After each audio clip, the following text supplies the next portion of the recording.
So I would like to thank AOS and Dr. Nirmal for this opportunity. So my topic for the day is equipment and training required for emergencies and CPR. In case of an emergency, the roles and activities of the doctor and the team members should be planned, documented, and displayed. The staff members should be trained and updated in first aid, cardiopulmonary resuscitation, and other emergency procedures. The best office emergency kit is the one that is prepared and maintained by the doctors based on his or her needs and easily accessible at the time of news when it's needed. The knowledge of management of medical emergency definitely increases the confidence of the eye surgeons in their clinical practice.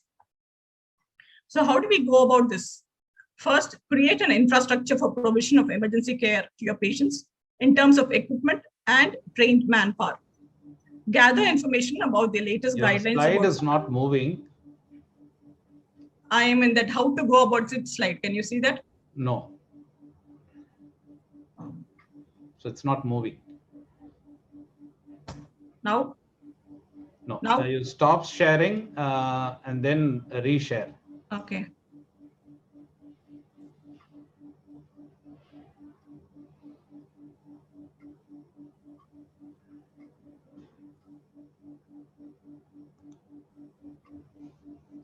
Yes, I'm getting this. I think I'll go out of the meeting and come back because it's done. Okay.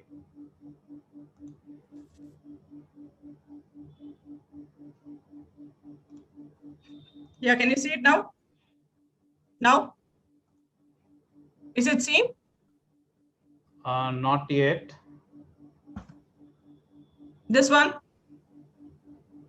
No, ma'am, you are not seen. Not yet seen. See, I've been getting this error message from the beginning. I don't know what to do. Raj, can you help her?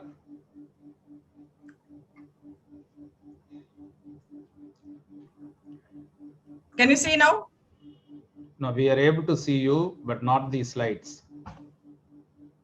I'll just go out and come. I think I'll... You rejoin. Yeah. And then so we'll finish Yeah, talk and then you can present.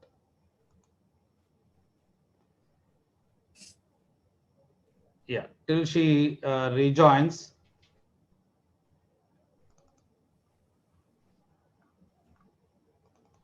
Since the other speaker, Dr. Gagan, is unable to join us, so I'll take his topic also.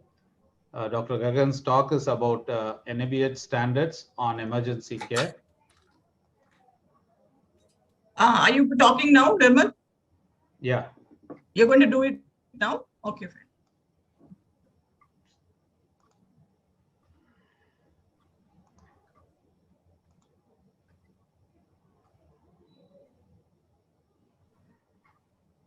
Oops.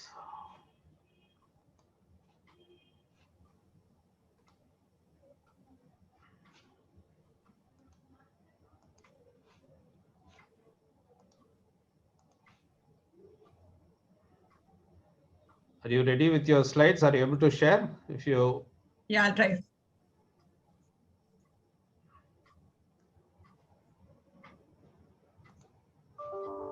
Can you see now? Yes. Yeah, it's moving now. Please go ahead. Yeah. Now? Yes, yes. Yes, ma'am, it's moving. So how do we go about this? So first, create an infrastructure for provision of emergency care to your patients in terms of equipment and trained manpower. Gather the information about the latest guidelines about CPR. Document the code blue protocol in your clinic with everyone's role detailed. And practice the way your clinic is going to deal with the immediate delivery of basic life support. And if needed, transfer of the patient to a higher center.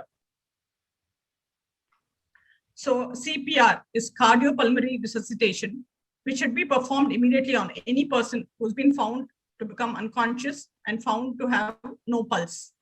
So it is an effort to manually preserve the intact brain function until further measures are taken to restore spontaneous blood circulation and breathing in a person who is in cardiac arrest.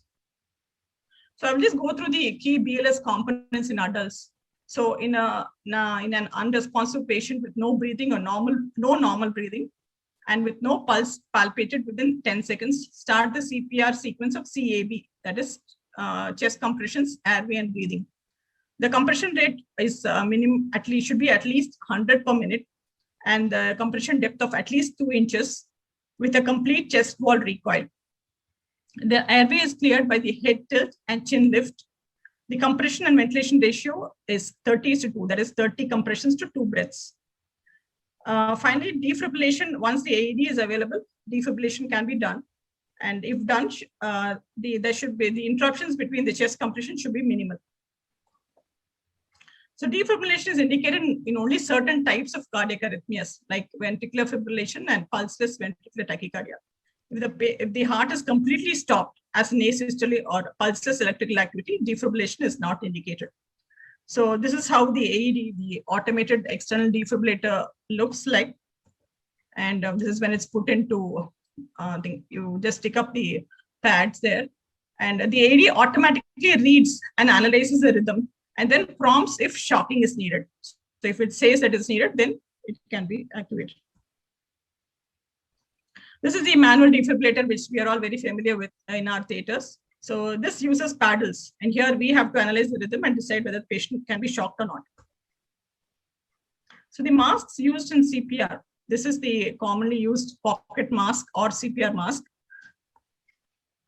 So it has a one-way protection valve so that it allows the air to pass from the rescuer to the patient without any physical contact between two. But in the COVID scenario, I don't think this will be used anymore. So we'll have to go into use the bag valve mask resuscitator. That is basically the ambu bag. So that will prevent direct contact with the patient. It is a handheld device commonly used to provide positive pressure ventilation to patients who are not breathing or not breathing adequately.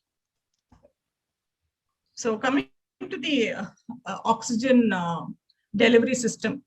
So the commonly used is the B-type oxygen cylinder that should be kept ready with on the trolley, cylinder trolley. There's a solid cylinder key should be ready. It's attached to the pressure gauge with the pressure, which has the pressure reducing valve attached to the flow meter. The outlet goes to the oxygen tube, which is connected either to an oxygen nasal cannula or a simple oxygen mask. These are used when the need for oxygen is less. Supposing the need for oxygen is very high, then we use the Venturi mask.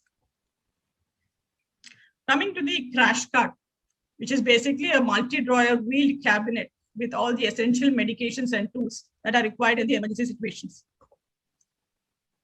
So this is used, the crash cart comes in use in all these conditions. So on top of the trolley will be the defibrillator with a monitor, a portable suction apparatus, the BP apparatus, stethoscope, the pulse oximeter, and the glucometer. And should be attached on the side is the oxygen supply. The drawer contains, this is just a general guidelines. The first drawer should have the medications, the emergency medications. Second, all the equipment you need for the breathing and airway. Drawer 3 will be the intravenous supplies. Drawer 4, the intravenous solutions and tubings. Drawer 5 will be for the cardiac or chest procedures, and the drawer 6 will be the special procedure trays. So this will how the medication tray will look like.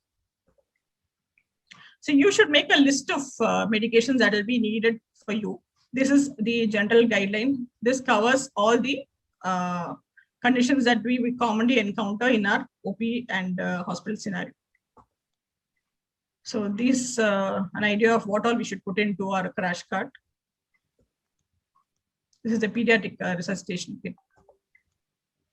So basically, you have to create your own crash cart in any way you want, and everything has to be properly labeled on the outside. Make a list of the drugs that are put up in the medication tray. And as soon as every time it's used, this has to be replenished. So you should have a protocol for that. This is so you also have a crash box, which contains all the things which are there in the crash cart. But this is obviously portable and can be used in emergencies outside the clinic scenario. And in small clinics, this will be more useful. So coming to CPR training. So you have to decide whether you're going to learn and teach yourselves or you're going to seek external agency's help in the training. And we need to know who takes the BLS and who needs the ACLS. Basically, the basic life support training is intended for anyone who needs to know the basic principles of CPR and AED usage. Now it is being even taught in schools and colleges and all institutions. Basically, everybody needs to know this BLS. Advanced cardiac life support is designed specifically for the healthcare professionals. So even if you have a crash cart ready, unless you have somebody trained in ACLS, they will not have enough people to handle the medications. So you have to make laminated copies of the necessary algorithms of the BLS and put them up in the hospital or clinic. You have to get a BLS mannequin if you're planning to get the training done at your centers. So you have to make a code blue protocol and train accordingly. So here the first nurse will be anybody who knows BLS. The second nurse should be somebody who has training, who will be a nurse. So this is the ACLS protocol. So these are the must CPR skills. You should be able to diagnose the arrest, raise an alarm, give effective chest compression, clear the airway, and effectively ventilate, and also learn to use the AED. So to conclude, acquire the knowledge, develop an attitude to act in time, practice until the skills become automatic, retain skills by mock drills, and develop and retain good relationship with the police, ambulance, fire services, local hospitals, anesthesiologists, and your own staff. So these are the other conditions which Dr. Nirmal already mentioned. So the training should be not only for the code blue, but also for the other emergencies. And all the drugs that you start in your crash cart should include for this. So this is about hypersensitivity to fluorescent dye.